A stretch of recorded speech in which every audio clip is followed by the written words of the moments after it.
I'm Dinesh Kumar and I'm former Assistant Professor of Law at Campus Law Center Law Faculty, Delhi University, and presently I'm working as an academic head of monologue classes. So dear students, in today's decision or in today's lecture, I will discuss with you one of the landmark judgment of Honorable Supreme Court which has been recently delivered by the court, and the name of the case is Buddhadev Karmaskar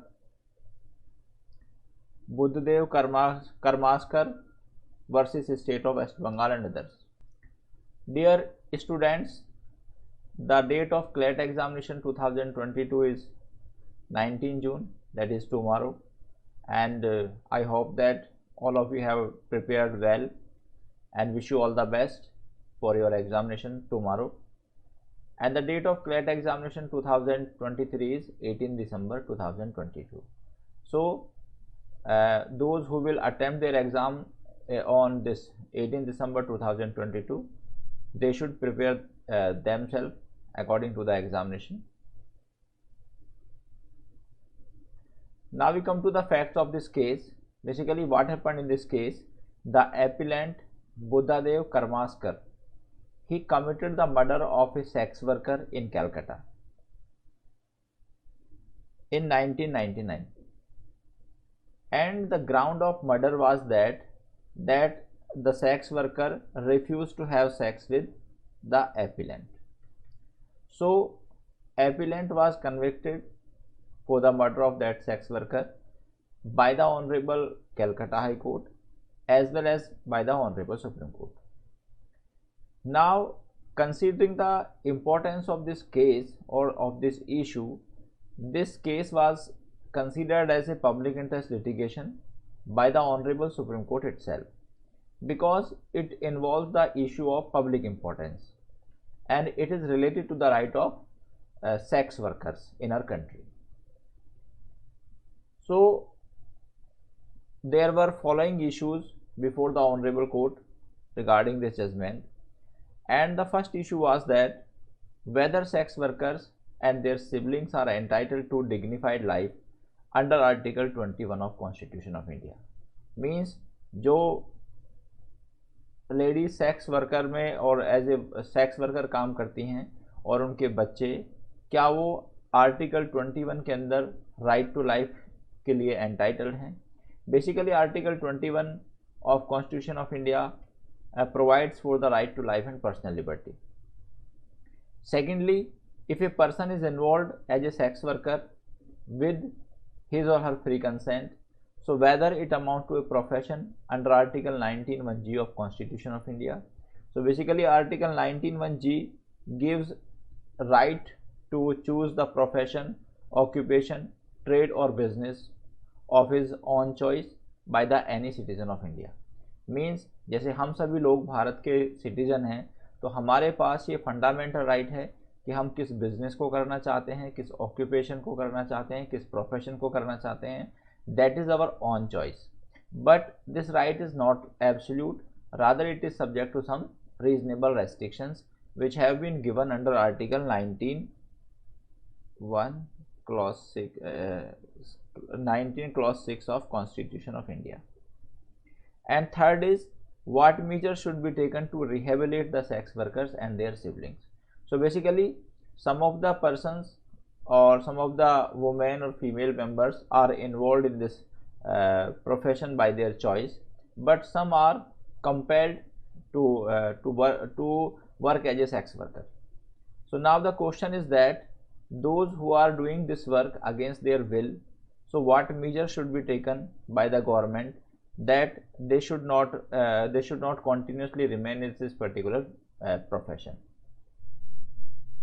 So basically Honorable Supreme Court, after considering the various aspects of this case, and since as I told you it is a very important issue from the society point of view and from the rights of the sex worker, Honorable Supreme Court held that sex workers are entitled to right to life with dignity. So basically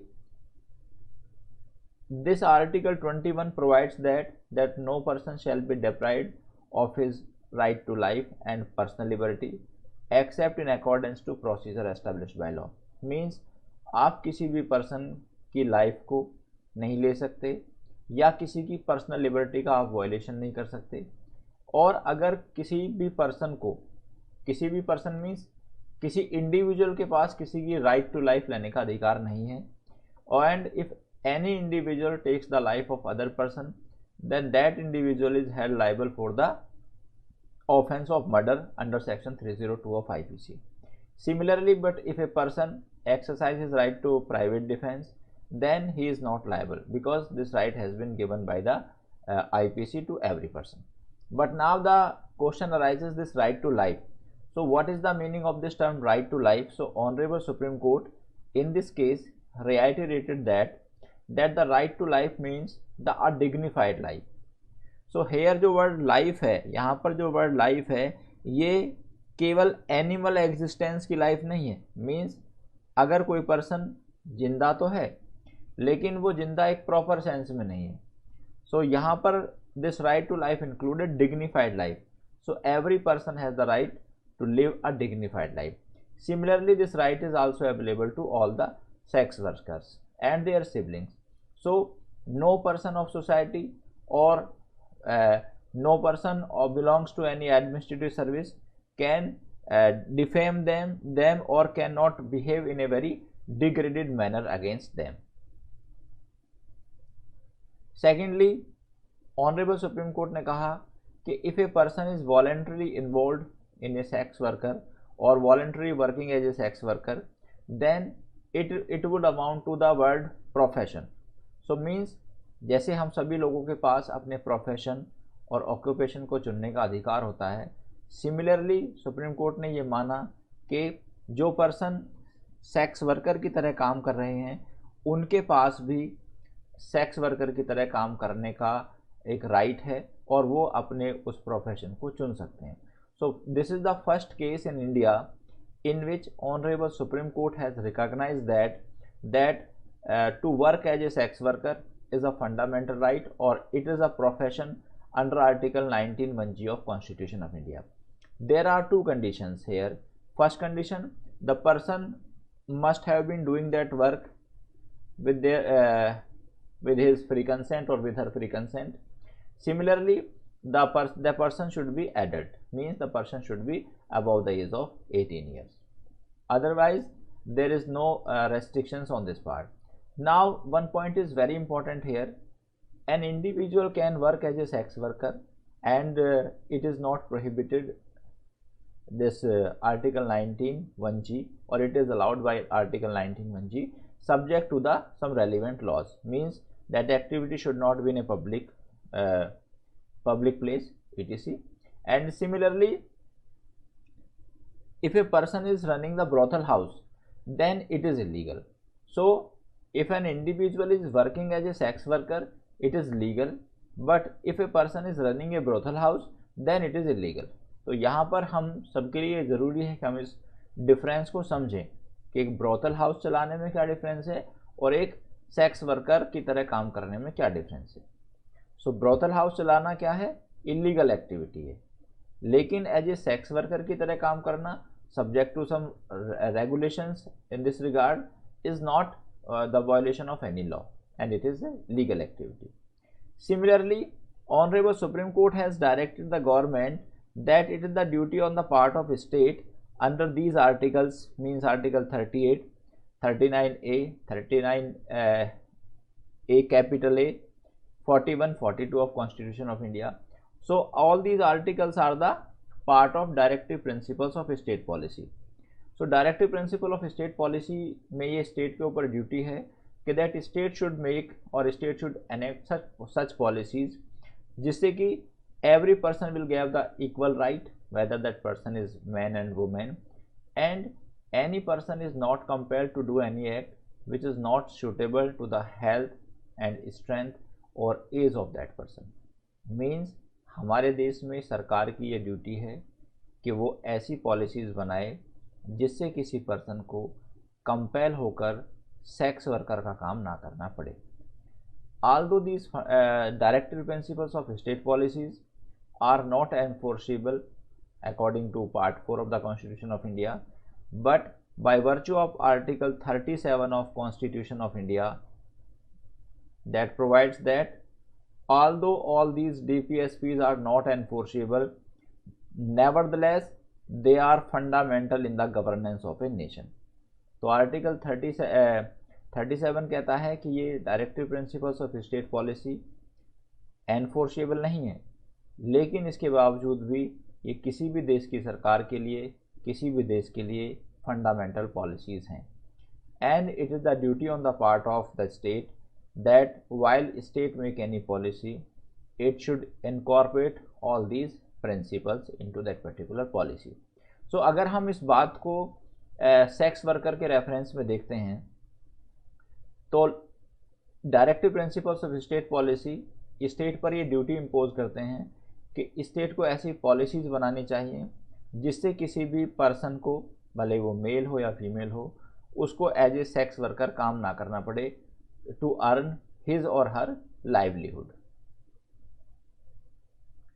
Next, honourable supreme court ने यह भी कहा है कि हमको एक ऐसी policies बनानी चाहिए सरकार को जिससे कि जो पर्सन या जो फीमेल सेक्स वर्कर की तरह काम करके अपनी लाइवलीहुड को अर्न कर रही हैं, उनको कोई वोकेशनल ट्रेनिंग दी जाए जिनसे उनके पास कोई वोकेशनल स्किल हो और वो अपने सेक्स वर्कर के काम को छोड़कर किसी एक डिग्निफाइड काम में लग सकें या वो अपनी लाइवलीहुड को अर्न कर सकें.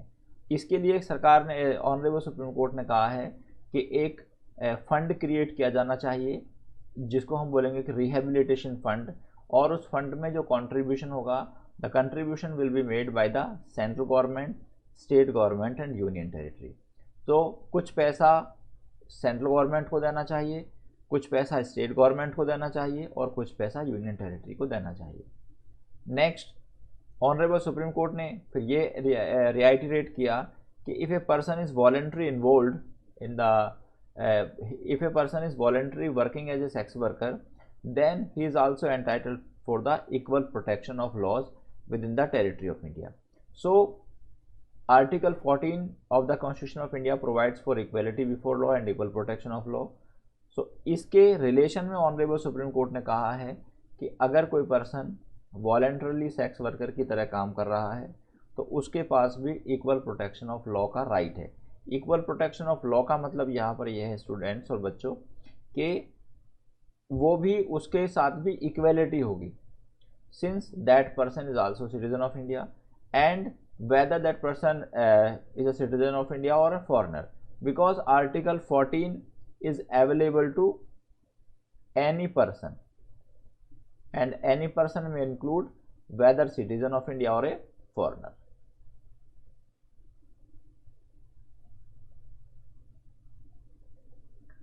So that's all for today. It is very net bank judgment. I will come again with the next latest net bank judgment. Till then, thank you very much. Goodbye and wish you all the best for the students who are having their examination tomorrow. Thank you very much. Goodbye.